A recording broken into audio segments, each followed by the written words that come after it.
bersifat dorman, yaitu bisa mengkristal. Tapi kalau ada jaringan yang tepat bagi dia, dia akan mulai menempel dan itu karena adanya reseptor S1 tadi. Setelah dia menempel, dia akan bereplikasi ya ke dalam sel-sel kita. Pada prinsipnya tubuh kita itu memiliki imunitas sendiri dan bisa menghalau organisme-organisme yang masuk dalam tubuh kita. Seperti virus ini, karena daya tahan tubuh kita tinggi, dia tidak akan bisa masuk. Tapi ketika daya tahan tubuh kita lemah, dia bisa masuk dan bisa menginfeksi kita. Ya, dia bisa bisa bereplikasi dalam tubuh kita. Tapi virus ini organisme atau mikroba yang sekali ya, sangat unik karena dia memang itu tadi dia itu obligat, dia itu seperti benda mati tapi dia benda hidup karena dia memiliki RNA dan gen. Virus ini tidak memiliki ribosom untuk sintesis protein karena itu dia membutuhkan organisme lain. Jadi kalau dia bertemu dengan jaringan yang cocok, yang tepat bagi dia dan tidak dikeluarkan dari tubuh tersebut, dia akan bereplikasi. Di Cina perkembangannya di bulan Maret awal itu terjadi penurunan kasus, terjadi perlambatan siklus karena pada saat itu mereka langsung melockdown kota Wuhan, langsung melockdown sehingga itu menyebabkan penurunan kurva, ya memperlambat kurva. Nah, ini kita sebentar lihat untuk perbandingan SARS, MERS dan COVID. SARS itu pada tahun 2003, MERS itu mewabahnya pada tahun 2012, COVID pada tahun 2019. Tempat kejadian pertamanya SARS itu di Asia, MERS itu di Yordania, sedangkan COVID itu di Wuhan. Lanjut. Untuk slide-nya bisa diganti Bu Ratna ke 15 ya. Dia terdapat pada hewan ya, semuanya ketiga-tiganya. Penyebarannya itu lebih di 20 negara di Amerika Utara, Amerika Selatan, Eropa dan Asia untuk MERS di negara-negara di Semenanjung Arab dan Korea. Sedangkan COVID sampai saat ini sudah 100 lebih ya. Pada saat bulan Maret, ini data yang saya tampilkan adalah bulan Maret. Bulan Maret 88 negara di seluruh dunia. Ya. Jumlah kasusnya pada saat di bulan Maret ya itu baru 6 Maret baru 99.624.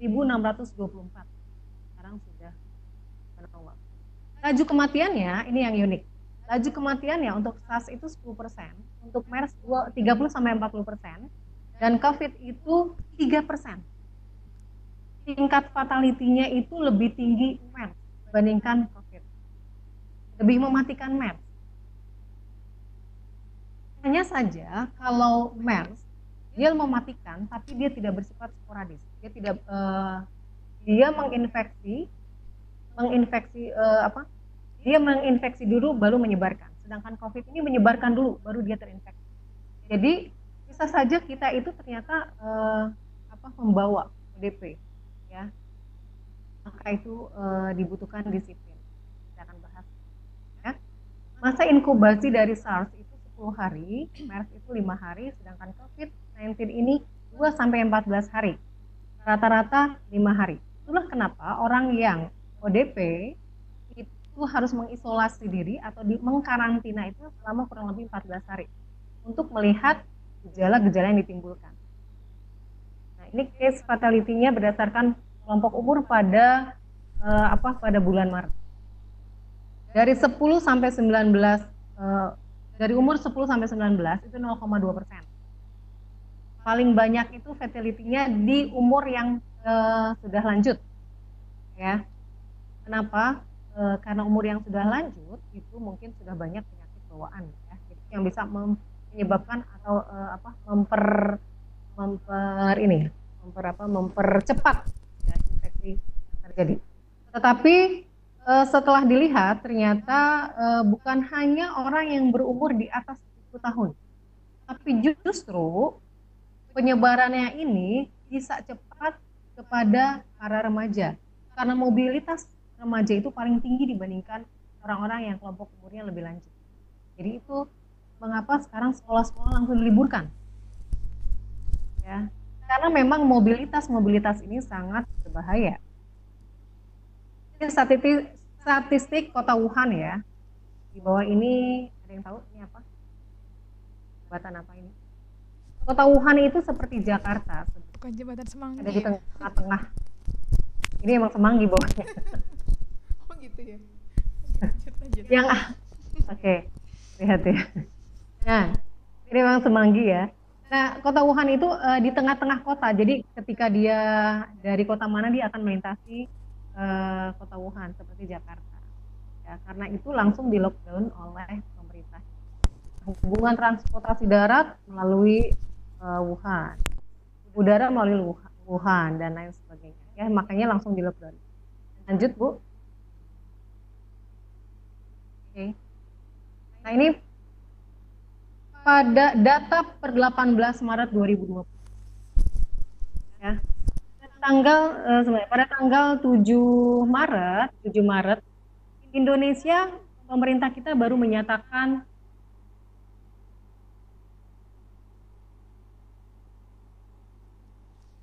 Halo? Oke, halo. Iya? Benar? Iya? Oke, lanjut ya. Iya. Pada tanggal 7 Maret terakhir itu pemerintah kita mengumumkan bahwa ada 3 terindikasi atau suspek COVID-19. Itu pada tanggal 7 Maret ya. Akhirnya sekarang di Indonesia per 18 Maret ini penyebaran COVID. Ini 18 Maret. Ya. Data yang masuk di 18 Maret, yang merah ini adalah daerah yang sudah terkena. Oke, lanjut oleh Unas. Nah, ini dia data yang terkonfirmasi situasi hari ini. Ya. Dari seluruh negara ya sudah 99.624 kasus di 90 negara. Terus ini belum ada obatnya, karena virus itu memang tidak ada obat. Ya. Tapi yang ada adalah vaksinnya untuk menstimulat tubuh kita menghasilkan imunitas sendiri. Ya. Dan vaksinnya pun belum diketemukan. Butuh waktu yang lama untuk bisa menghasilkan vaksin. Karena harus dicoba di organisme yang lain dan lain sebagainya. Next, Bu.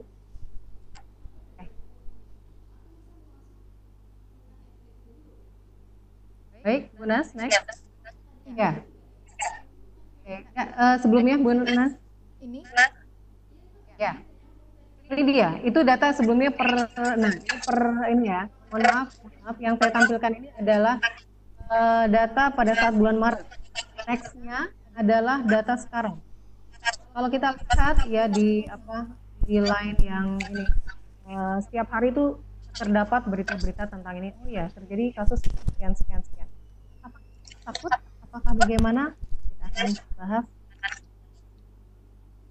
Lanjut, Bu.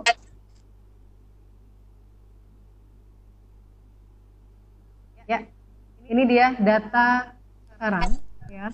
Bagaimana di dunia, yang merah itu adalah daerah-daerah yang sudah kena kasus COVID-19. Next, Bu.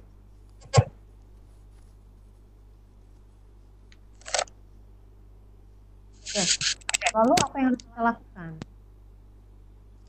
Penanganan dan pencegahan infeksi virus. Ya. Nah, teman-teman atau Bapak Ibu kalian dan anak sekalian, apabila virus masuk ke tubuh dan dideteksi oleh sistem kekebalan tubuh kita akan merespon. Sebetulnya kita punya autoimun untuk mencegah perlawanan ini. Karena itu imunitas kita yang paling utama adalah meningkatkan imunitas diri kita. Karena seperti tadi, virus itu bisa menginfeksi kalau dia memiliki reseptor, namanya S. Ya. Perlawanan yang paling utama adalah imunitas kita ini dulu, antibodi kita. Ya. Kalau sudah antibodinya tinggi, si virus itu eh, bisa menempel tapi tidak bisa menginfeksi kita. Lanjut Bu. Ya. Menurut keterangan WHO pada tanggal 13 Maret, awalnya virus ini kan memang dikatakan sebagai wabah. Karena penyebaran yang sangat cepat, ya, akhirnya dari wabah itu diubah statusnya menjadi pandemi. Karena sudah mendunia. Tadi saya katakan bahwa virus ini, COVID, virus corona ini, dia itu fatality-nya lebih rendah dibandingkan penyakit COVID. Tetapi dia ini bersifat sangat sporadis, sehingga dia menyebar dulu, baru dia bisa menginfeksi. Sekarang sedang dikembangkan tentang vaksin. Pada bulan Januari itu sudah mulai vaksinnya itu dikembangkan, ya, untuk coronavirus Wuhan berdasarkan gen yang diplikasikan. Next Bu. Benar? Ini atau ini? Nah, ya ini dulu. Yang harus kita lakukan adalah sebelumnya. Oh ya. Yang harus kita lakukan adalah pertama pembatasan perjalanan. Pembatasan perjalanan baik udara, laut, ya, itu harus dibatasi memang. Kita harus bisa social distancing. Karena pertama kali yang harus kita cegah itu, karena virus ini bisa menular pertama karena dia dari aerosol yang dihasilkan ketika kita bersin. Ketika kita bersuara, kita batuk, hanya harus pakai masker kalau memang kita harus keluar. Terus harus disurvei juga. Survei. Si A terkena termasuk ODP, berarti terus keluarganya bagaimana dan dia pernah bersinggungan dengan siapa saja. Terus yang ketiga adalah uji lab. Baru dikatakan apakah dia ODP, PDP, ya, apakah dia suspek dan lain sebagainya. Karena ada beberapa perbedaan. Lanjut Bu. Ya. Next.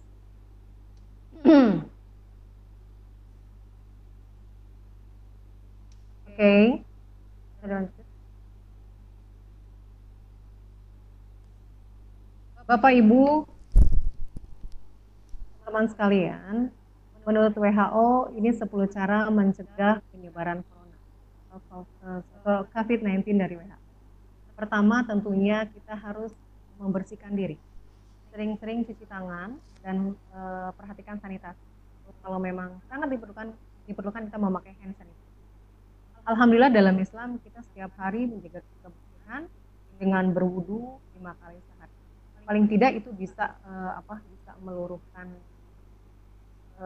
bakteri-bakteri yang menempel, sehingga itu bisa memperkuat virus itu bisa menempel.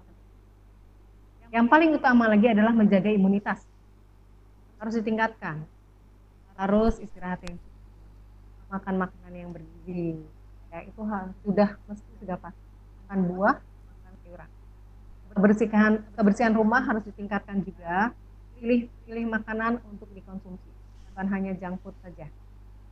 Etika bersin dan batuk harus diperhatikan. Pada saat batuk nggak sengaja untuk di depan orang, ya, tapi ditutup dengan menggunakan siku atau bersin juga. Contoh batuk. Lalu kurangi interaksi. Ini sudah pasti. Karena sering-sering kita berinteraksi, kita tidak tahu bahwa teman kita itu dari mana, bersinggungan dengan siapa saja, akhirnya tanpa sengaja kalau kita dekat-dekat, tanpa sengaja yang namanya teman sudah lama mungkin kita berangkulan dan lain sebagainya. Terus lakukan olahraga ya, biar rileks ya. Cukup konsumsi air mineral, karena kalau kita kurang minum pun akan terjadi dehidrasi, membuat daya tahan tubuh kita melemah. Pastinya menggunakan masker dan hand sanitizer. Seperti itu. sengaja saya tampilkan atau kita berdiskusi tentang COVID bukan berarti kita ingin memperbesar COVID itu sendiri, tapi di sini dalam rangka saya ingin mengajak kita itu lebih aware lagi. Kita tidak takut, kita harus menghadapi ini dan kita harus melewati ini semua. Dengan cara apa? Dengan cara fight. Sekarang yang berada di garda terdepan adalah kita semuanya. Sedangkan yang para dokter dan nakes atau tenaga kesehatan lain itu di garda paling belakang. Jangan sampai sibuk sekali para dokter, para nakes, tapi kitanya nggak aware, kitanya nggak memperhatikan hal-hal seperti ini. Ya. Jangan sampai kita yang membawa corona itu dan menyebarkan ke orang lain. Ya. Karena itu anak-anakku sekalian dan Bapak Ibu mungkin kita harus disiplin, mendisiplinkan diri untuk selalu bisa menjaga. Ya. Pertama tentunya kita social distancing dan kedua physical distancing. Alhamdulillah pemerintah kita udah sekarang sudah woro-woronya sudah lebih ini lagi. Banyak tindakan yang mudah-mudahan kita semua terhindar dari corona, dari COVID-19 dan kita sehat selalu. Stay safe, dan konsumsi makanan yang bergizi dan tentunya selalu thinking positive. Dan jangan lupa berdoa karena segala sesuatu pasti tidak akan terjadi tanpa izinnya Allah. Virus itu sangat kecil, tapi kalau memang Allah tidak mengizinkan untuk itu mungkin Bu moderator kembali. Baik, terima kasih Ibu presenter yang sudah memaparkan. Halo. Ya, halo. Ya, yang sudah memaparkan materi tentang coronavirus 19 ya, atau kita sering nyebutnya COVID-19. Ya, baik, sampai saat ini partisipan kita yang bergabung ada 21 peserta. Ya, mungkin Ibu host dipersilahkan untuk meng-share link absensinya terlebih dahulu. Halo, Bu Ratna.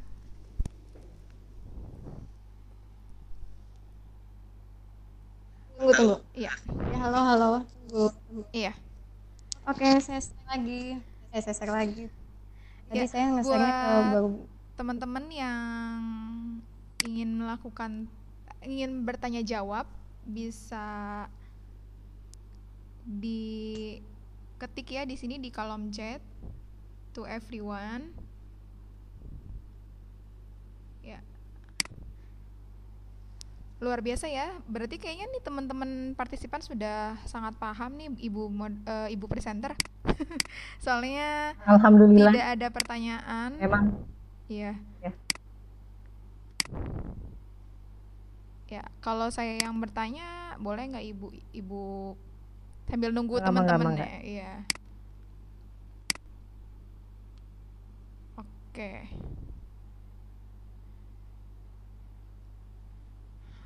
Terkait dengan virus COVID-19 ini,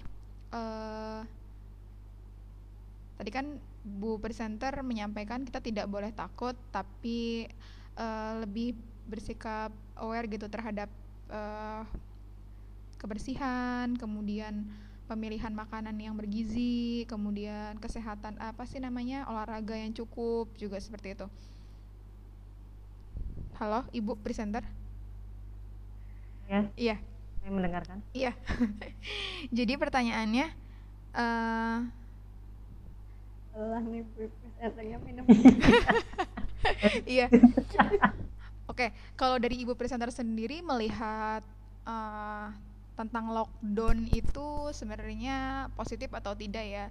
Secara kalau yang saya lihat itu saking kan orang tidak teredukasi semuanya ya. Kalau saya yakin kalau siswa-siswa SMP Al Muslim ini melihat COVID-19 ya memang sebuah virus yang harus menyebar dulu baru nanti menjangkit gitu kan. Nah, kalau menurut Ibu presenter sendiri melihat kita harus di rumah, terus para pekerja juga harus stay juga at home juga, itu bagaimana ya? Memang sih aturan pemerintah harus diikuti ya, seperti ya udah di rumah aja gitu. Bekerja, belajar dari rumah gitu. Tapi efeknya itu buat banyak orang atau masyarakat tersendiri itu sangat terlihat ya. Saya tuh agak miris itu ketika melihat para driver online, kemudian yang begitu sulit mencari penumpang, terus banyak deh, terus salon-salon atau toko-toko yang harus dipaksa tertutup gitu, efek lockdown gitu. Itu melihatnya sendiri bagaimana Ibu Presenter terkait dengan lockdown? Terima kasih. Ya, baik, terima kasih Bu Nanas atas pertanyaannya. Seperti tadi saya bilang, ini dibutuhkan kerjasama dari semua pihak. Dari menangani COVID-19 ini dibutuhkan kerjasama dari pertama adalah kedua itu adalah medis dan kita. Ya, kalau kita tidak disiplin, terus ini tidak akan bisa ini terhentikan. Jadi seperti saya katakan bahwa virus ini bersifat obligat. Dia itu bisa tumbuh, dia bisa menyerang di jaringan yang hidup. Jadi kalau kita sering berinteraksi, kita masih terus berinteraksi dengan orang banyak, kita tidak tahu orang tersebut dari mana dan terinfeksi atau tidak, atau menempel virus atau tidak. Bahkan mungkin bisa jadi kita juga termasuk ODP, kita membawa. Jadi kalau kita tidak bisa menjaga social distancing, itu bisa menyebabkan malah lebih menyebar. Istilahnya ini ada sebuah efek domino sebetulnya. Ini harus kita mempersiapkan. Negara luar sana memang melockdown ini langsung pasti akan terimbas. Semuanya akan terimbas. Dari masyarakat kecil sampai masyarakat ekonomi kecil sampai. Dan kalau memang mau ini mungkin saling mendukung ya. Seperti kemarin itu di perumahan saya ada yang ODP dan beliau itu tenaga kesehatan di sebuah rumah sakit di Jakarta. Akhirnya kami dengan kesepakatan bersama itu mengisolasi diri, atau beliau itu nggak boleh keluar selama 14 hari. Terus bagaimana beliau mencari makan dan sebagainya? Masyarakat sekitarnya yang mensupport. Ini memang dibutuhkan. Dan kalau saya bilang ini memang kita harus melockdown. Pemerintah bahkan harusnya sudah lebih lama. Karena itu social distancing PSBB ini sudah harus dari kemarin biar tidak jadi penyebaran yang cukup meluas. Kalau sekarang kita lihat penyebaran sudah sangat, dan memang sangat miris dan tidak ini juga ya. Mungkin masyarakat sudah, pertama memang kebutuhan, kedua itu memang mungkin sudah merasa jenuh dan lain sebagainya. Justru inilah yang menyebabkan sekarang di kota Wuhan itu mulai muncul lagi. Itali, kita tidak mau Indonesia seperti Itali yang bergelimpangan. Awalnya tidak aware dan malah menganggap bahaya ini bukan bahaya. Justru meremehkan. Yang terjadilah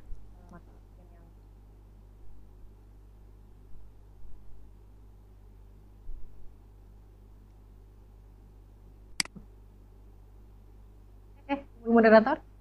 Halo. Iya. Halo? Iya. Oke. Wow, berarti butuh dukungan ya dari masyarakat sekitar.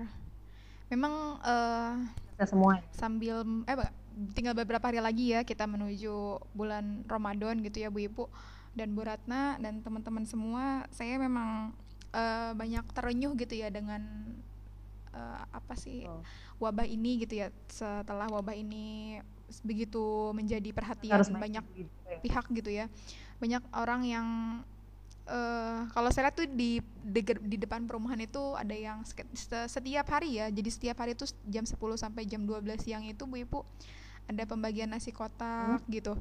Terus driver yang memang terpaksa mengais rezeki gitu jadi dibantu gitu ya, jadi terbantu.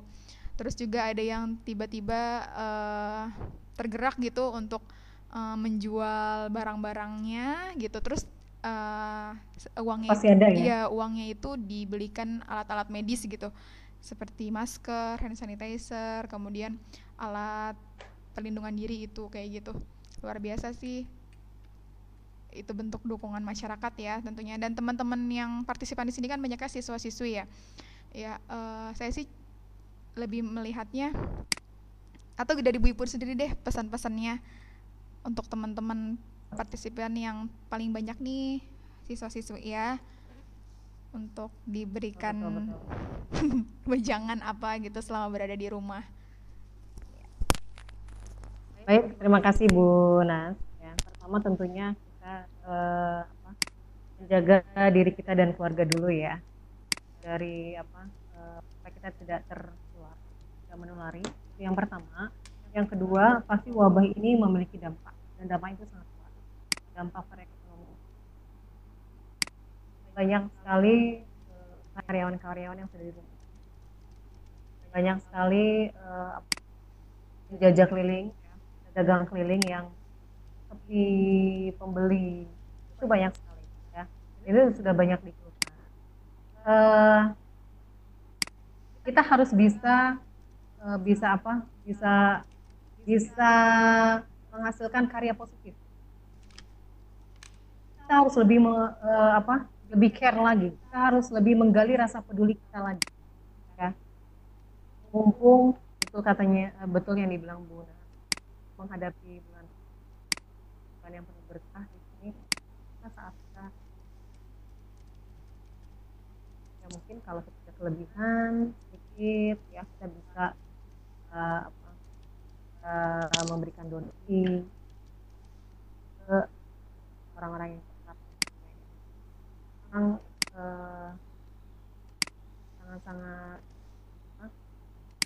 Sangat terdampak sekali dari segala pihak, dari mulai yang tinggi, jajaran pemerintah, pengusaha-pengusaha besar dan kecil, ke pelajar sendiri, dan kita berada di sini karena memang kejadian COVID-19. Dan tentunya tidak lupa kita selalu berdoa, kita selalu mendekatkan diri kepada Allah. Karena bisa jadi adanya COVID ini Allah ingin menseleksi kita, ingin menseleksi sebetulnya ya sebatas mana tingkat ketakwaan, sebatas mana kita di lockdown, kita di rumah, social distancing, kita beribadah kepada Allah.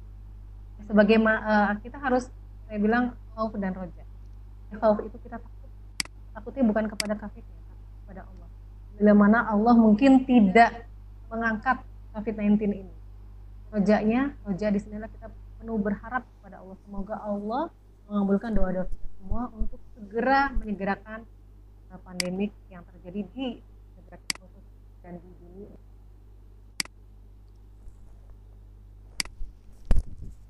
Halo. Ya, halo Bu. Oke. Ya. Ya, waktu sudah kasih, menunjukkan pukul 14.30. Tadi juga pesan ringkas dari Ibu presenter sudah dibacakan. Ya. Kurang lebih sudah 1 jam ya kita bersama teman-teman semua.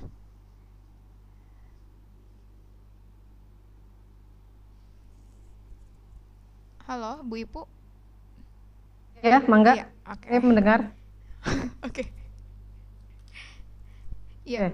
Sudah ditutup dari Bu Ipu mungkin ya? Sudah, demikian, terima kasih. Terima kasih kepada Bu Dr. Anda Kopam Komarita yang di room kita ya Bu. Iya. Kepada partisipan yang lain, Bapak Ibu, anak-anak sekalian yang sudah menyempatkan hadir di room kami. Terus kepada Bu Ratna. Ya, stay safe, stay healthy. Assalamualaikum warahmatullahi wabarakatuh. Waalaikumsalam warahmatullahi wabarakatuh.